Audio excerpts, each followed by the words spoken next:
Hi.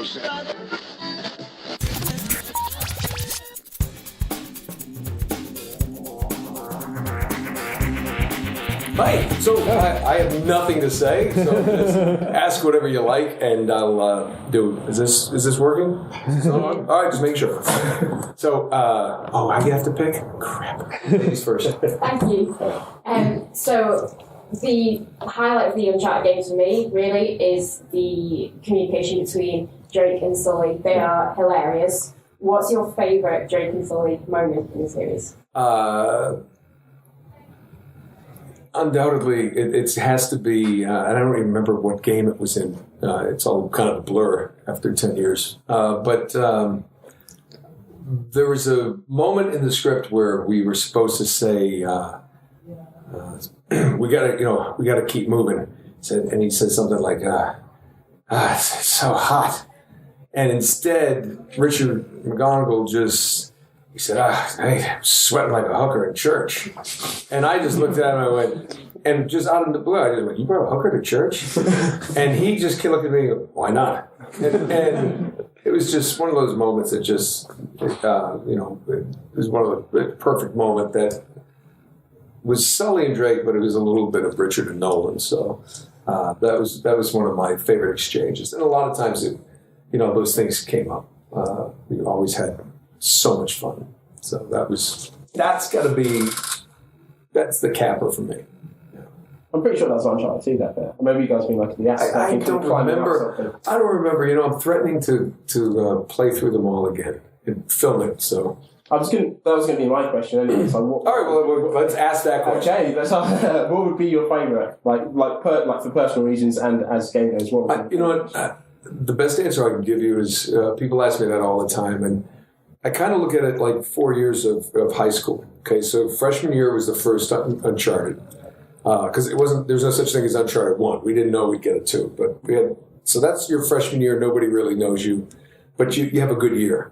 But then your second year, which we in the States, sophomore year, we become a hit. You get straight A's, and you become the captain of the football team, which, yes, is different here, but I know I'm a Premier League fan, so you become a big fan, and then you're the valedictorian, you're the smartest, and you have the prettiest girlfriend in school. You are the belle of the ball. So by the time 3 came around, man, we're having fun. Junior year, that third year, was probably my most fun to make because we were already coming off the high of 2, and I knew there was going to be a 4. And 4 was great, but I knew it was the end. And it's like, got to go to uni or get a job. What am I going to do? So it's like, you could see it was sort of like, this isn't the last session, is it? So I kind of look at them that way. That's I think 2 overall to play was one of my favorites because it just, the pacing of it was so much like a film. Every scene seemed to have urgency to get to the next one. They're all like my kids, so I can't really pick one that I like more than the other. Yes. So the Deadpool game did amazing, and is there any chance of the Deadpool game getting a sequel? And if so, how would you want to do that game? Would it be like a multiverse Deadpool, so you get Gwenpool and all of those? And if you got a chance to work with Ryan Reynolds as Deadpool, what would you say? First of all, let's go with the Ryan Reynolds thing. I love what he does with that. I've been a fan of his since he did Two Guys, a Girl, and a Pizza Place, which is a role that I actually tested at the network against him and a couple other people. I think the story is he always kind of had it. And I remember it was one of the first TV shows I had gotten close to, what appeared to be close to getting. And it was the first show that got picked up that I had auditioned for. So when I saw it, I remember watching him going, I remember being upset. Oh man, I wanted to get that job. Then I saw Ryan Reynolds in that, and it was one of my favorite shows. And I thought he was brilliant. So I from then on, I've been a fan of his films. I just loved his timing and he had this charm and this smart ass charm that I find funny. And so I'm hoping these films he's made, which I'm a fan of, might lead to another game. And, of course, he can't do it, because it's stale. But he actually did a shout out to me with Jacksepticeye, but with my game, and it was really cool that I knew that he had been a fan of I think it was Hulk vs. Wolverine, because he watches all. He's a Deadpool fan, which is why I think he's so great at it. He has a personal investment in making it the best it can be. So I hope his movies do lead to another game. And yeah, multiverse, whatever. I love playing that character. It's one of my favorite characters to voice, because he can say anything. He can be dark and funny is funny to me. So so being a fan of it, let's get Activision on board. Let's do another one. Thank you. Yeah. Thanks. So, have you seen the Uncharted fan film with Nathan Fillion? Yeah. What did you think of it, and did you speak to him about that, or about you taking over for his K6 investment? Okay. Glad you asked that. No, I thought it was great. Thought Nathan did a great job. He's been a fan of the franchise for a long time, and as he put it in one of his posts, he said, "Thanks for letting us scratch that itch." Yeah, I thought it was great. It's to see him doing his thing. I did not take over for Cade 6, and Nathan is incredibly busy. He's got a new television show that I think looks great called The Rookie, and he's also, I think, one of the executive producers. And it's anybody who knows that world, it's incredibly time consuming. And he had just been coming off one of the most successful television shows in TV history with Castle. And he had to break. He was take some time off. He was not available to do this. And they asked me to do some temp work just to kind of fill in until maybe fill in for Fillion. And that's all I really did. It was a session. It turned out to be 2 because you had to kind of go back and fix some things that didn't sound quite right. I will be uncredited on this. Cade 6 is one of my personal favorite characters. My son plays. I love what he does with that. So I literally just filled in for 2 sessions just to take care of this role. As you saw in the trailer, there is Cade 6. I'm not going to reprise that. Again, it was a scheduling thing. He was cool with it. And that was, my biggest fear is that I don't want Destiny fans to think, he's taking over all the roles. It's like, no, this was just a one-time thing. And quite frankly, if they say, hey, we want you to do more Cade 6 for the next one, I'm like, I'm not going to do that. Get a Cade 7 or get Nathan back, because that's if he's available, because I'm just not. It's not. I like the Ghost. That's what I want to do. But it was keep it in the Bungie family. I was there. I had done the temp form. That's it. So there's no hard feelings. Everything. My biggest fear is that the fans will revolt, because I probably felt like doing it too. I'm like, no, because it really was a discussion. Like, no, we can't do that. He's just not here. I'm like, well, I'll do the temp till you can get him, until it came right up to the time where they have to lay some stuff in. So is that like the temp, and then he'll come in and do other stuff? Sometimes it's done like that, but he can't. He couldn't, and now it's done. Okay. So, of course, if they ever could do it and find the time, maybe, because I obviously went back and on a live game, I could fill it back in. But it is a death scene, so I don't know if you could come back for one to go, oh, yeah, dead, great.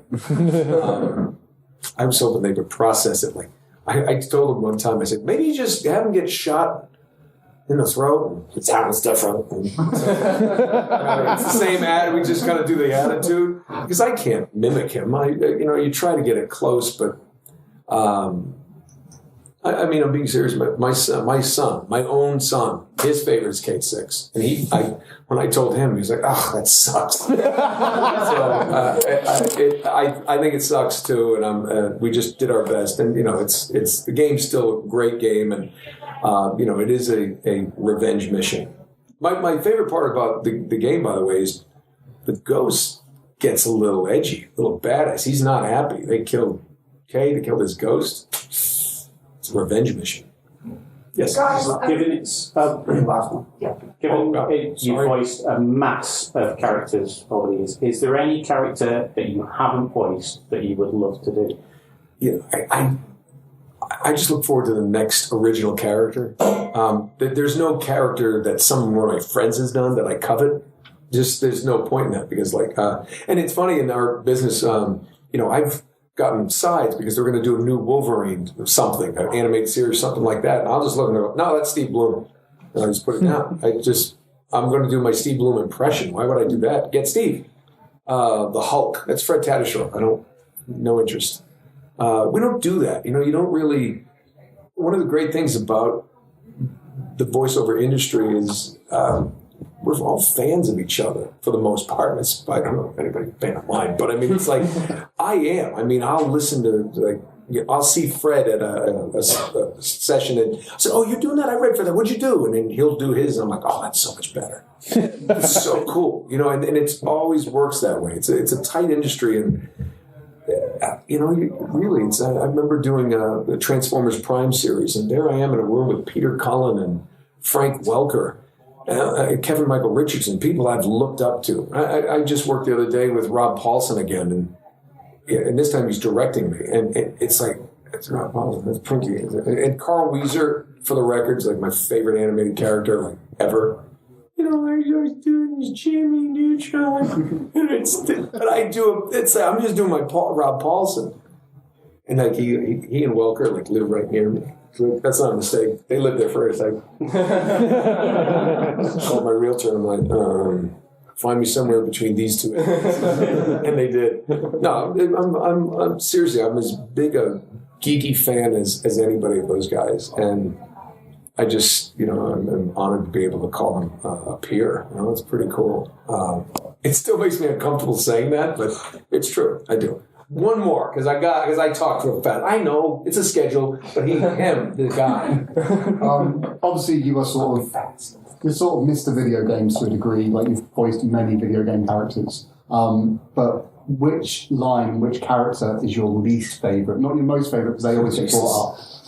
Did you hear him when he said I did a massive character? You want to find my least favorite? Or is there one particular moment or character that you just remember? And you know what?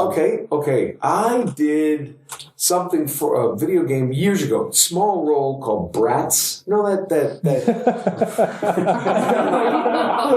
This is early in your career, and I'm reading these lines, and you're kind of going down.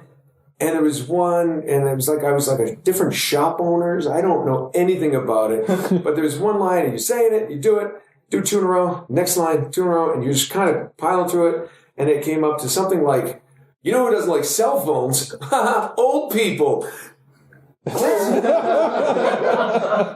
I looked at the director, and he goes, I know. This is for kids? This is so rude and disrespectful to... Whatever to respect your elders. And I remember it's... oddest little thing, but that was one of the ones that just made me go, oh man, this is for kids, and it's it just seemed like, but it's for brats, and it's I don't know, I don't even know what it is. They look like little prostitutes. I was like, I don't know, what is this? This is a horrible. This is for children, and I was like, it's the only one where I ever kind of went, oh God, I don't know. It just seems so odd to me that you'd be doing that. Just don't. I think South Park did a whole episode about that kind of thing, and just about is this what we're teaching our kids? Really? I think we can do better. Well, I'll probably get in trouble for that, but no, I probably agree with that. I don't know, but people agree with it. Thanks. So, awesome. You're going to get in trouble if you don't. I guess I'm sorry. Thanks. Thank you. And promote Retro Replay for Troy Baker and I. Yes. It's our new show, please.